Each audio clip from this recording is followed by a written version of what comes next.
Hello and welcome to FPL Mate, your best mate for fantasy Premier League content for the 2020-21 season. My name is Dan and today we're going to be doing my Game Week 12 team selection video. And I think this is going to be a pretty good one, a slightly better one than usual because there's going to be transfers, maybe a change of tactics slightly. We're going to be talking about a lot of stuff today in my team. Also transfers, of course, captains, early captains thought, and we're going to be reviewing my Game Week 11 as well, seeing how we did there. So lots to come. Hopefully you guys will enjoy this video and make sure you do leave a like if you do. Really helps the channel indeed. But before we do that, a quick word from our sponsors for today. And as some of you may know, this video series, if you like, is sponsored by OneFootball. Now, for those of you who don't know what OneFootball is, it's a great app / website for all things football. I personally use the OneFootball mobile app to check lineups and scores for Premier League games that I might not necessarily be watching. Sometimes it is, even when I am watching them, I'll still check the app just to check, some stats that are going on. Who's playing at right back? I thought such and such was playing at right back. Check it on the app. Easy peasy, lemon squeezy. So it's a really good app. If you like football news and transfer rooms and stuff like that, all that stuff's on there as well. So do check it out. It's completely free. The link is in the top of my description. Why not? So we're going to start off, as always, with my Game Week 11 scores.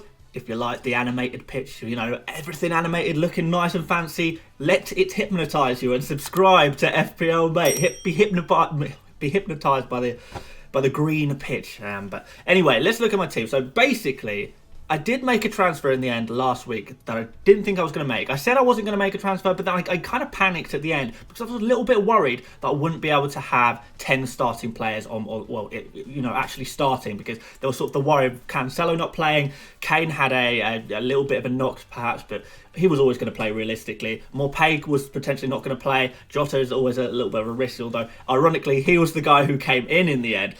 So yeah, I was a little bit worried about not having 10 players on the pitch. I knew that I was never going to get 11 just because Martinez, he was never going to leave my team. So I just took the hit on that one. We'll play with 10 men. That's absolutely fine by me. I can handle it. But in the end, actually a little bit of luck with Cancelo playing. Didn't think he was going to play.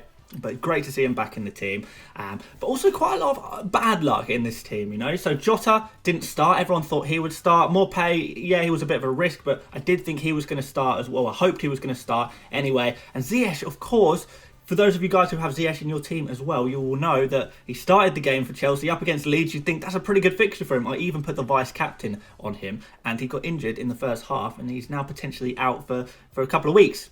So not good there, only the 1 point from one of my more expensive players. But overall, it's not a bad score. It's not a bad score. It was a green arrow, of course, 75 points. Not bad considering Martinez wasn't playing. I had Grealish, who's one of my better players. He was wasting away on the bench. And a few players didn't start the game / came off early from their games, which is, it's not ideal. But you know what? When we were starting off the game week, De Bruyne got his goal and his assist. I was thinking, wow, this is good. This is good. We're going to get some points today, aren't we? We're going to get some points today. 14 points in the end, which I was happy with. He could have got a lot more points in that game, believe me. He hit the crossbar once. He also he had a one-on-one with the keeper. Should have scored that, but he didn't score it. Could have easily had a huge amount of points there. But I thought 14 points, not bad for a captain. That's really, really nice. That'll set me up for the week. And then after that, all the other captain options, all the other big players, everyone scored points. Vardy scoring points, Salah scoring points, of course Son and Kane, who are in my team, scored points. Bruno Fernandes, despite being benched, managed to come on, score points and get 2 bonus points, which is just classic Bruno Fernandes banter there. You just can't keep him away from points. He just gets them.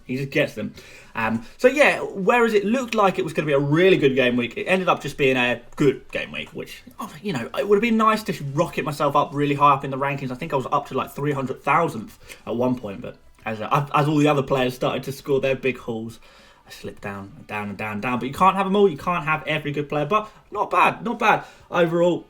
Obviously, Son and Kane doing the business with their limited chances against Arsenal. They somehow made it count. Son with an amazing goal, looking the real deal. But yeah, it's not too bad. I think we've got some really nice foundations for next game week, and we're going to be talking about that now. And yeah, quite excited with the way my team's going, and we're going to be looking positive and continue to get these green arrows, continue to gain more points, and head towards those higher rankings in the table.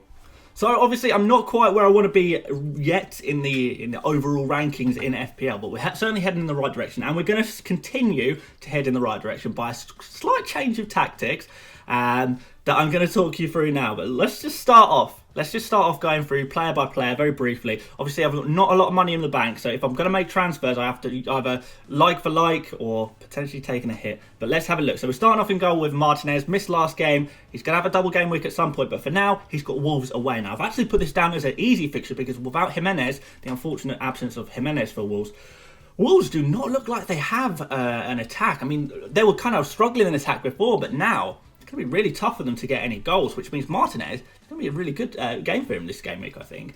And then we'll move on to Chilwell against Everton. Kind of a slightly tough game. I mean, I think Chelsea will win, but Everton, although they're not in great form at the moment, they are still scoring goals. I think they've only not scored in 2 games this entire season, and one of them was the first game of the season, or did they score in that one? I can't remember. But yeah, they are scoring pretty much every single game. You know, they might not be doing amazingly, but at least they're scoring goals, which is not ideal for a defender. But Chilwell, obviously, he's got that attacking outlet, which is really nice against Everton, who are going to concede some goals, we'd imagine. They're giving up a lot of chances, so that could be okay. So Cancelo next, up against Manchester United. It's not an ideal fixture, but having watched sort of Manchester United in the Champions League, it's kind of like there's some fragilities here at Manchester United. I mean, I know they have been finding some good results recently, but are they untouchable? Definitely not. They're definitely not untouchable. And can Man City keep a clean sheet against them? Well, Man City's defensive record has been pretty good recently, pretty good. So there's actually a chance of some clean sheets there. But more importantly, Cancelo, and I was watching him in that last game, is exactly the reason I bought him in. I know he missed the game before that against Burnley, which I wasn't too happy about, but he played against Fulham. And he played in the exact kind of way that I wanted him to play, sort of bombing down that right wing, constantly trying to get crosses in, trying to create chances, just non-stop throughout the whole game, and pretty much being one of the most creative players in that Man City team, which is why he's so important in that team as well. So he's a really good player. He's doing really well. I'm excited to see what he can produce in coming game weeks. I know this is a tough fixture, but I still think there could be something in there for him potentially. So he's staying on the pitch. Then finally, Kyle Walker-Peters up against Sheffield United. We know what Sheffield United are all about. Not scoring very many goals unless they're playing against Leicester, who concede against anyone apparently. Leicester really not looking too good at the moment. But Kyle Walker-Peters, I know Southampton have been a bit of a mixed bag defensively, but at home, their defensive record has actually been pretty good.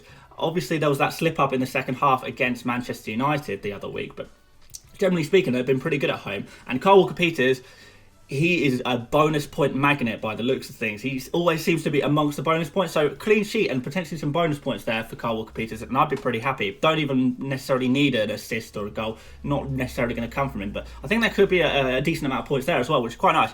Then moving on into midfield, and we've got De Bruyne against Manchester United. Again, the fragility that Manchester United showed during the week in that Champions League game where they lost to Leipzig, it gave me a lot of confidence. It really did. It was kind of like, okay, this team could be scored against several times. So hopefully De Bruyne can score, assist, something like that. Like I said, last game he looked red hot. The game before that he looked red hot. Even before that he was looking red hot but not actually producing. But you know, he's a very magical player. He's involved in everything for Manchester City, and he will score points against literally anyone by the looks of things. So I'm really looking forward to seeing what he can come up with. Not too worried. I know it's a bad fixture on paper.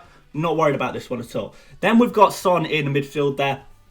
Crystal Palace away. It's a pretty good game, I would say. Son, he's just not taking a lot of shots at the moment. I think he's taking something like 1 or 2 shots per game. If you're looking at shots on target, I think he's had 3 shots on target in the past, or 4 shots on target, something like that in the past 5 games, which is super low. So he's not actually getting a lot of chances to score, but we know he's very clinical. We saw that goal against Arsenal, which not ideal for me as an Arsenal fan, but what a fantastic goal. He can finish off these insane chances, which is why we quite like him. Even though statistically he might not always look the best, he's a bit of a stat buster in that regard. And then Ziyech, this is the problem area, right? This is the problem area. And actually, my team has got a lot less problem areas as it has done in previous game weeks. But he's got this injury. He's going to be out for a couple of weeks. The last time I read, he was going to be out until Boxing Day, the 26th of December. So that's a few game weeks away. But I did also read that he's progressing quite well in terms of getting back to fitness. So I don't think he's going to be out for a long time, but long enough for me to want him to take him out of my team. So spoiler alert, guys, he's not going to be staying into my team. And then going back onto Grealish. Good to have him back. Good to have him back because he has scored some lovely amount of points recently. Let's see what he can do. Again, Wolves are just not very convincing at the moment. They've not been convincing at the best of times, but at least they were holding it together defensively. Obviously, that completely fell apart against Liverpool, who actually created a fair few chances against them. I'm not expecting a lot of points from Grealish, but the odd assist might do. And then finally, Jota in midfield there. So, surprise, guys, we've gone 5 in midfield. Here we go, 5 in midfield, guys. This is where it's all switching up. Jota there. Disappointing debut for my particular team, but hopefully he can start this game against Fulham. If he does, if Liverpool play the 4 attackers again, if Firmino maybe drops out the side, I know Firmino's got a tiny little slight injury at the moment. We'll see what happens there, but Fulham away is just the most amazing fixture. I spoke about it a lot yesterday, about how Fulham away is actually a better fixture than Fulham at home, because Fulham, when they're playing at home, they concede more goals. They score a few more goals as well, but they concede a lot more goals as well. So really, really nice fixture there for Jota. And I'm just hoping he's going to play because he's been in such good form and he's going to be so good. He's pretty much matching Salah for stats right now, which is just crazy to say for a player that's only 7 million now. But anyway, moving up front, and we've only got 2 up fronts now. 2 forwards now. Harry Kane against Crystal Palace. And we've got Dominic Calvert-Lewin there against Chelsea as well. So we've spoken a little bit about Crystal Palace. Not sure what Kane's going to do. Yeah, Kane and Son, they've not been producing a lot of chances, but they've been getting the odd points. But the thing is, and the reason I put Kane next to DCL here, is over the last sort of 5 games, Kane's output, yes, it's been okay. And people will say, yeah, actually, Kane's got a fair few points over the last 5 game weeks. He's got a couple of okay little scores. But it's kind of in a similar way to DCL, as in he will score 2-3 games in 5, maybe get an assist. But Dominic Calvert-Lewin's pretty much got the same output as Harry Kane, and Harry Kane is almost 3 million more than Dominic Calvert-Lewin. So is Kane that good? I mean, obviously he is. Obviously he is good, but is he in the same form that he was at the beginning of the season? You could say arguably his fixtures have been a bit tougher, and he has still performed, but for almost 11 million, you do want a little bit more from a player, because that's a real premium option. It's a real premium option, and you want a little bit more, a few more points. And I know he got a good score last game week, but before that it was sort of 2 points here, maybe 4 points there, 5 points there, 6 points there, which is kind of Dominic Calvert-Lewin standard, isn't it? He's 6 points, 8 points, 5 points, that kind of level. And for that reason, I don't think Kane is essential right now. And I know a lot of people might disagree with me, but I don't think he's absolutely needed. So hopefully you can kind of see where I'm going with my transfer thinking here. So quickly on the bench, Forster, never going to play. Morpay, you'll be glad to see him on the bench. So far against Leeds, I've considered playing him, but Leeds do have a habit of always scoring, even though they might not always win. And then Ferguson, the ever-present, ever-injured man himself on the bench. But let's talk transfers. And you guys know that I want Salah in my team. You guys know full well I want Salah in my team. You know Ziyech is going to be going out. The problem is I can't afford to do Ziyech straight to Salah, so someone's got to be sacrificed. I'm going to have to take a -4.